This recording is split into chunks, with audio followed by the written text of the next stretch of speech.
আপনি যায়েন না। যাবো না তো কি করব? এই বাড়ির লোকজনের ব্যবহার দেখছেন? এই বাড়িতে থাকা যায়?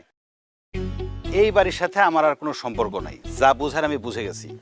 দেখেন আপনি না যায়েন না। আপনি গেলে না এরা আমার আস্ত রাখবে না, আমার গায়ে হাতও তুলতে পারে। আপনি না এই বাড়ির মেয়ে? আপনার নিজের মা বোন আপনার সাথে এই ব্যবহার করে কেন? দেখে তো মনে হয় আপনি সৎ মেয়ে। আপনি ঠিকই ধরছেন, আমি এ বাড়ির সৎ মেয়ে।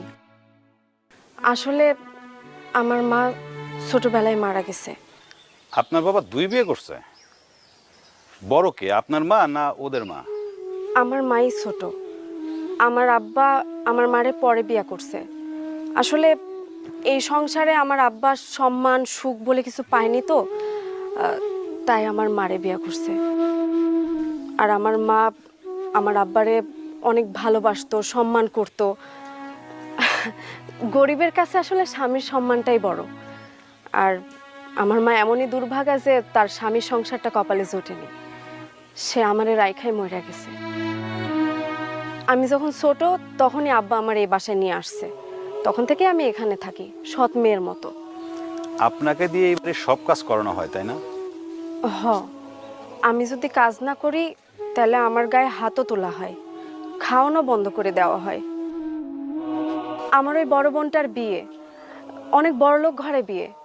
কালকে ছেলের বাপ আর ছেলে আসবে। আপনি যদি এখন চলে যান তাহলে বাড়ির সব কাজ আমার একাই করা লাগবে। আপনি যাইয়েন না প্লিজ। কিন্তু ওনাদের যা ব্যবহার, এতে করে ধনী পরিবারের সাথে ওনারা সম্পর্ক করবে কিভাবে? সেটা যারা সম্পর্ক করবে তারা বুঝবে, এটা তো আর আমাদের বিষয় না। আর তাছাড়াও ওরা তো আর বড় লোকের সাথে খারাপ ব্যবহার করবে না।